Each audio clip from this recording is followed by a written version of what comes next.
What is going on, everybody? RA, your pro wrestling nerd here, and I'm going to talk about nights 1 and 2 of WrestleMania 41 this weekend. Quick, short recap. So remember to like, share, subscribe, hit that notification bell, drop a comment down below. What were some of your highlights of the weekend? Let's hit that intro and get into it. Break it all down for you. I ain't never giving up. All right, let's get right into this night one. I like to call this one a stairway show because it started low and just kept getting higher, and higher. Obviously, people could say the worst match of the night was the very first one, Gunther and Jay. Very surprised about this. I don't really am entertained by Gunther and Jay matches, but I just don't think they have chemistry together like that. So probably not the best move for a WrestleMania. Maybe they thought they seen something they didn't. I don't know. It was great to see Jay win the world title, but the match itself fell flat for me. It was kind of very boring. Didn't get much better from there with the New Day and the War Raiders. I thought maybe they were going to put this on the WrestleMania card because there was going to be some kind of shenanigans. Maybe Big E shows up and sides with one of the teams, either costs the New Day or helps the New Day. They didn't. I think it would have been better to put that TLC match they're putting next week on SmackDown onto this Mania match and used the night after Raw, the Raw after Mania to use this for the tag match because I think that would have been a lot better match with the Machine Guns, DIY, and the Profits for the SmackDown tag titles because that's the better of the two tag divisions anyways. That SmackDown tag division deserved a spot on the show because they have been a lot better product to watch than the ones on Raw. I mean, other matches, LA Knight, Jacob Fatu getting the win. Great, decent match, good match, nothing wrong. LA Knight got his stuff in, Jacob got his in. Hopefully, this with Fatu winning, this means LA Knight jumps up into the main event thing. We'll get into that a little later, where I would like to see that go. Other matches, Tiffany and Charlotte very much surprised me. It was a lot more physical, a little more stiff than what I thought. So I didn't know where they were going to go with this. They're both super athletic. I expected more of an athletic match, but they really played into them getting personal with each other and had some real stiff stuff. Even Tiffany either chipped her tooth or it might have just been a busted lip with dry blood on it, but I think she really did chip her tooth and she's gotten it fixed since then. She's fine. I've seen pictures, but got a huge knot on her head. It was a real stiff match. It was real. I think it really made more of the match better. It really did. It made the match better. That was probably one of the second best match of the night. The main event, the triple threat between Roman, Seth, and Punk, was a great match. It was better than some even the matches on night two. We'll get into night two here in a minute. That triple threat was every bit as good as I thought it could have been. You know, them brawling outside, them all getting their moves in, and talk about it. Paul Heyman turning on Punk, then turning on Roman to have help Seth win this whole thing. I kind of think I know why he did it. He's probably going to come out there and say Punk and Roman just was using me to get to each other. They didn't care about me. I was nothing but a pawn to them. Blah blah blah. Seth didn't view me as that. He came to me. He wanted me to actually do what I do, and that's be the genius that I am. And that's why I chose to align with Seth Rollins. So I think that's where they're going with that one. I could be wrong, but it would make sense for that. Now, night two, like I said, way different than night one. I don't think there was a truly bad match. There were some average matches, but no true bad matches on the card. Even the main event, I don't think was bad. I think it was average, and we'll get into that. But it started off with a banger of bangers. That triple threat match between Io, Rhea, and Bianca was great. It was awesome, super exciting. And I seen from the get-go how they were going to play this. It was, Io was still the afterthought. They would knock her down and start going at each other and let her just sit there and recover and get back into the fight. And she'll get her offense in, and then one of them would get her knocked down. And they kept going back at each other, and it eventually costed them because Bianca hits the KAD on Rhea.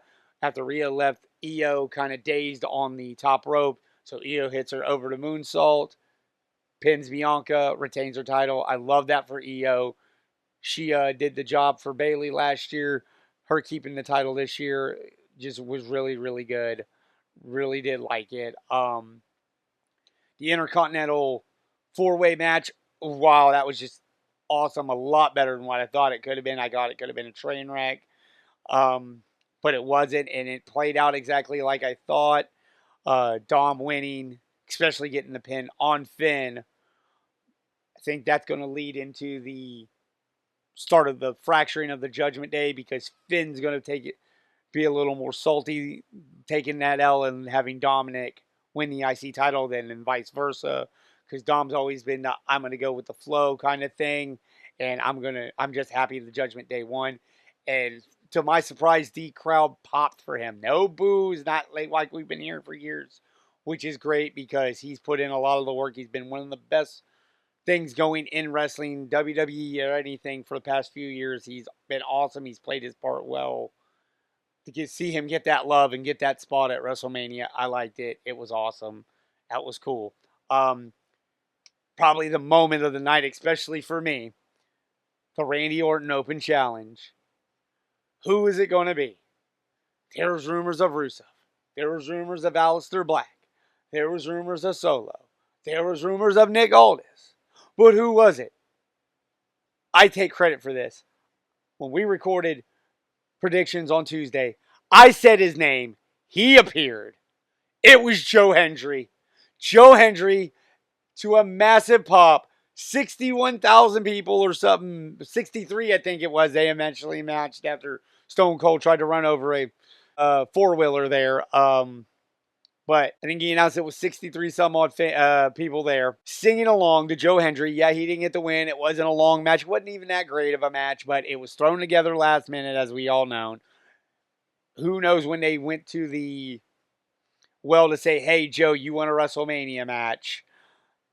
He had his own shirt, so it had to be at least a couple days so they could get him a shirt. And they have the shirt for sale already. I've already bought one. That was my pop of the night. I wish I was recording my reaction to it because I marked out. I ain't gonna lie, I marked out when I seen Joe Hendry turn around. I was done. It was awesome. It was great. I loved it.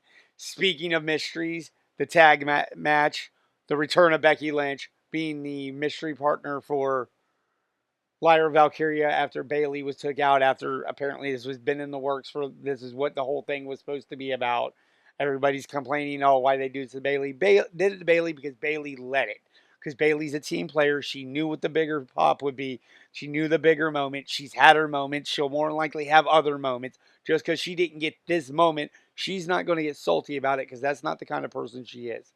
She's a professional. She's damn good at her job. And that's why people love her.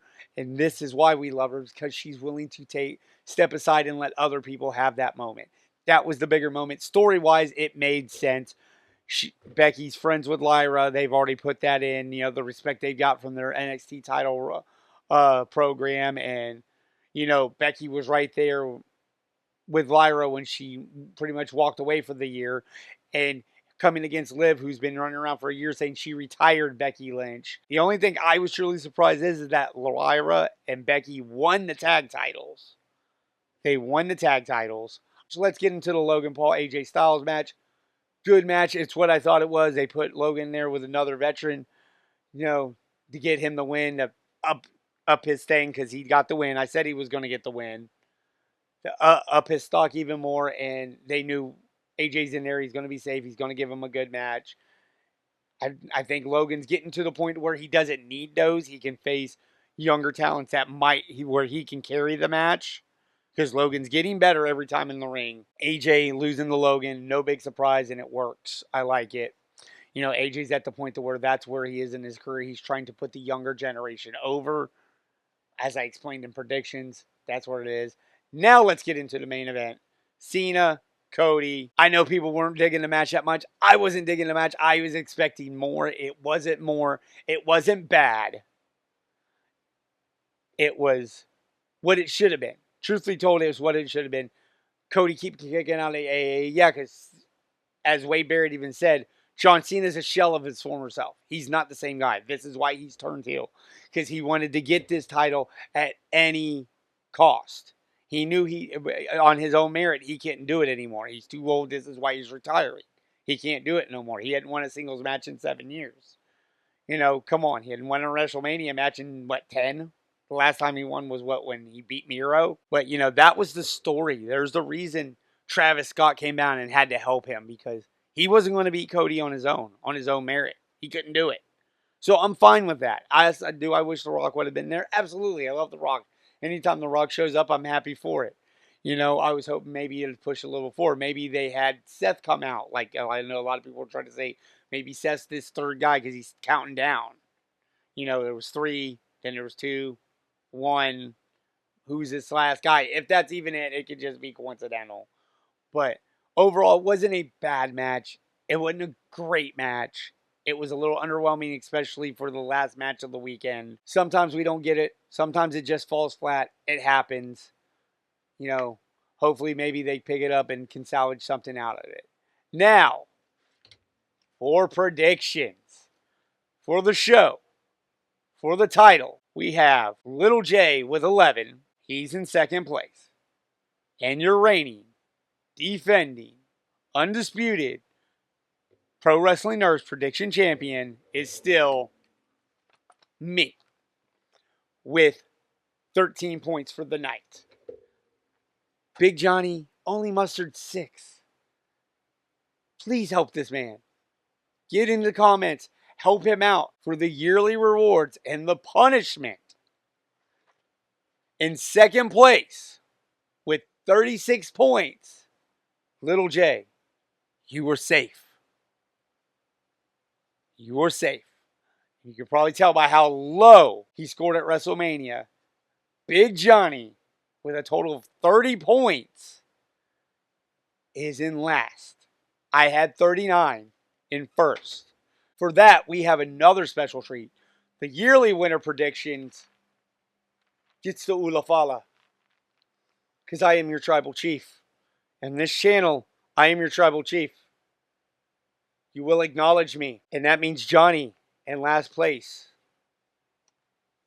gets the kendo stick. 10 lashings with the kendo stick. Whap. Whap. So that video is coming. Also, the draft's coming. Probably going to do predictions on that. Got some other videos I'm twirling around in my little brain here. So keep an eye out. Remember to like, share, subscribe, hit the notification bell. Drop a comment down below. If I have to start showing up at your houses with the kendo stick, I will. Getting that interactions, it helps the channel. As always, happy WrestleMania. Thanks for watching. We'll see you again. Watch out, 'cause I'm here now and I'm staying.